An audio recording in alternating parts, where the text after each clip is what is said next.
Ce type stupide me parlait avec condescendance. Quel est son problème? Je ne pardonnerai pas à cet abruti qui m'a jeté dans les profondeurs de l'enfer. Mon nom est Lydia. Je suis une femme au foyer de Gowan-Casque, 40 ans. Je suis occupée tous les jours les tâches ménagères et je suis satisfaite de ma vie. Mon mari Jason et moi sommes mariés depuis presque 20 ans. En regardant en arrière, beaucoup de choses se sont passées dans notre mariage. Le moment où mon beau-père est décédé juste après notre mariage et toutes les tâches que j'ai dû faire pour ses funérailles. Quand j'ai eu du mal à trouver la meilleure façon de communiquer avec ma belle-mère exigeante, puis la construction d'une maison et les traitements de fertilité. Nous n'avons jamais eu d'enfant. Bien sûr, nous en voulions et nous avons essayé fort. Cependant, nous avions tous les deux des problèmes d'infertilité et les cigognes ne sont jamais venues à nous. Après de nombreuses discussions, nous avons décidé d'être heureux à deux. Je mentirais si je disais que je ne me sentais pas seule, mais j'avais mon mari. Il a dit à la table à manger. Il avait l'air vraiment satisfait. J'étais contente de l'avoir épousé aussi. Il me faisait me sentir accomplie. Alors que je débarrassais la table, il en a parlé comme rien n'était. À ce moment-là, rien ne semblait anormal, mais il a peut-être déjà commencé à changer sans que je le remarque. Un jour, je suis invitée à une soirée chez ma collègue. Sympa. Ça va être amusant. Je sais. Je l'ai envoyé ce jour-là. C'était mon premier jour de congé seul depuis longtemps. Une fois les tâches terminées, j'ai réfléchi à ce que je pourrais faire ensuite. J'ai commencé à me préparer, en pensant aller voir un film toute seule. Puis mon téléphone s'est soudainement allumé. L'appelant était ma belle-mère. Elle est restée silencieuse après ma réponse. Puis, elle a poussé un soupir lourd avant de parler. L'appel a été brusquement et violemment raccroché. Je me suis demandé quel était le but de son appel. Nous n'avions jamais eu une bonne relation depuis le début. La goutte d'eau qui a fait déborder le vase a été notre choix de ne pas avoir d'enfant. Tout est pas une entité distate. Jason et étions tous les deux responsables de problèmes. Donc c'était pas seulement ma faute. Elle ne voulait tout simplement pas admettre que notre fils était infidèle. Oh mon Dieu, heureusement, elle ne m'appelle que de temps en temps et n'est jamais venue chez moi. L'appel aussi n'arrivait qu'une fois par mois environ. J'ai juste dû faire avec et passer à autre chose. Je ne suis pas stressée et je l'ai fait de manière plus détendue. Il était environ 19 heures quand Jason, qui avait probablement beaucoup bu, est rentré à la maison. Il était généralement de bonne humeur quand il était ivre, mais il semblait être dans un drôle d'état ce soir-là. Il était de mauvaise humeur. Ou peut-être qu'il pensait à quelque chose. Je lui ai offert un verre d'eau pendant qu'il était assis tranquillement sur le canapé. Il a pris l'abus d'un seul coup. Pour être honnête, je n'ai pas encore l'habitude de l'entendre parler d'enfants.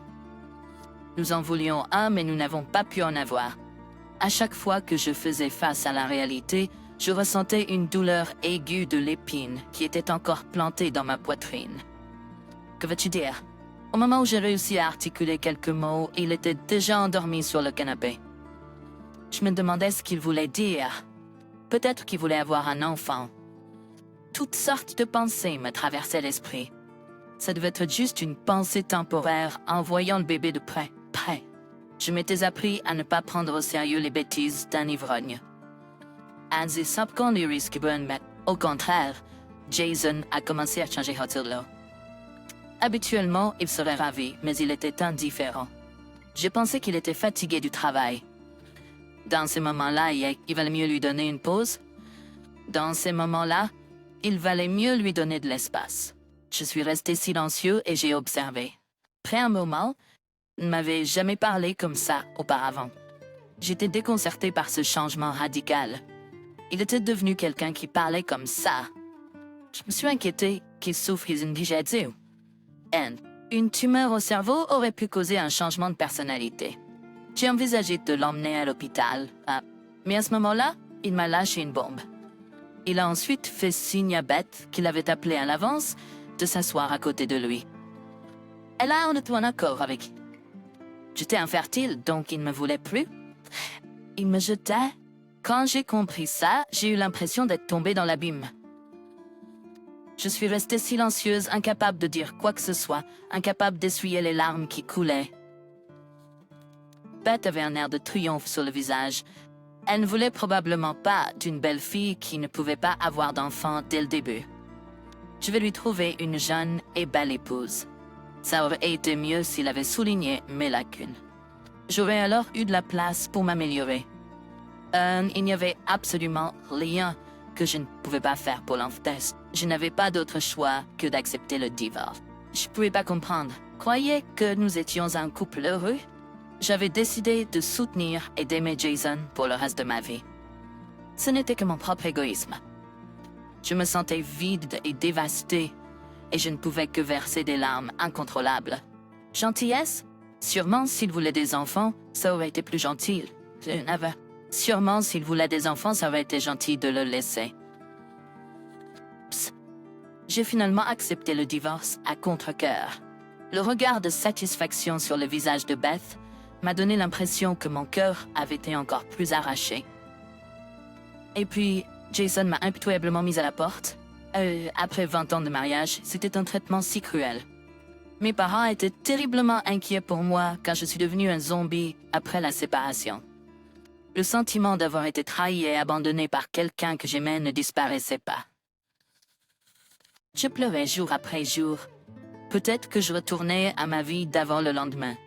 Peut-être que Jason venait me dire que tout était un mensonge. Je ne souhaitais rien d'autre que ça.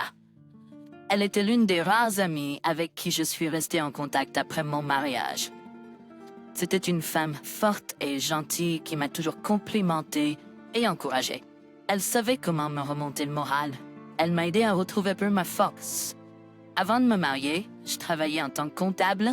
Bien que j'ai eu une peau environ 20 ans, j'ai pu trouver un emploi grâce à la connexion de Mexi. Heureusement, j'ai continué à étudier et à obtenir des qualifications pendant mon mariage, ce qui a porté ses fruits.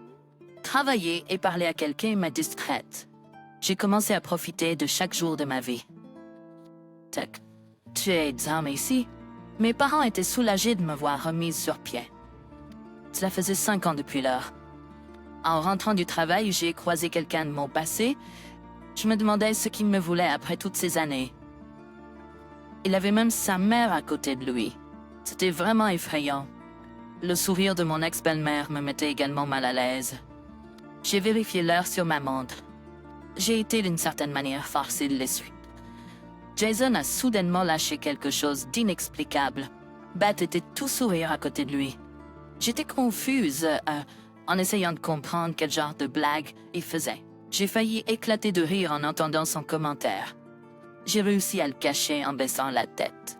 Ils ont pris ma réaction pour de la joie et ont continué la conversation. Rarement, c'était leur principale préoccupation. J'ai montré mon vif intérêt et j'ai demandé « Que voulez-vous que je fasse ?»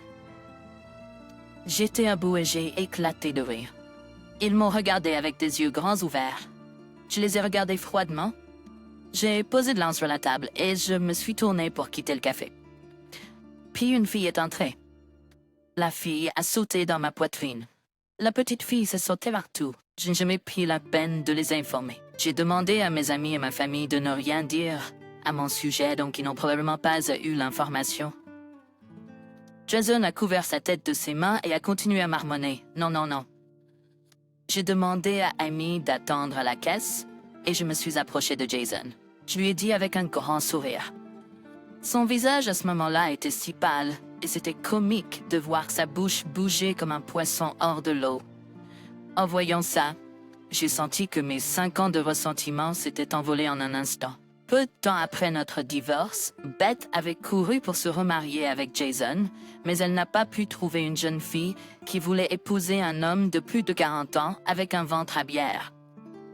Eh bien, même s'il avait été plus jeune, ça aurait été difficile tant que la belle-mère était là. Elle a fait appel à ses connaissances et s'est inscrite auprès d'une marieuse, mais sans succès. Ils avaient tous les deux prévu de se remarier tout de suite, mais ont été choqués de découvrir la réalité. Puis sa grand-mère a développé une démence. C'est à ce moment-là que Beth a dû avoir l'idée de me ramener. Sérieusement? T'es idiot. Pourquoi ont-ils même pensé que j'attendais encore après 5 ans? Je suis très heureuse maintenant. J'ai un mari adorable et une belle fille de 7 ans. Je l'ai rencontrée grâce à Macy et nous avons commencé à sortir ensemble. Nous avons fini par échanger nos histoires de divorce et nous nous m'avons mariés. Je n'étais pas sûre de pouvoir m'entendre avec Amy au début. Cela fait presque 4 ans maintenant. Nous avons construit une relation où l'homme incroyable que mère et fille. Il peut y avoir des difficultés à l'avenir. Je continuerai à la protéger quoi qu'il en coûte. Peut-être tu aimes lier ça le sang, ou non. Amy est ma seule et unique fille.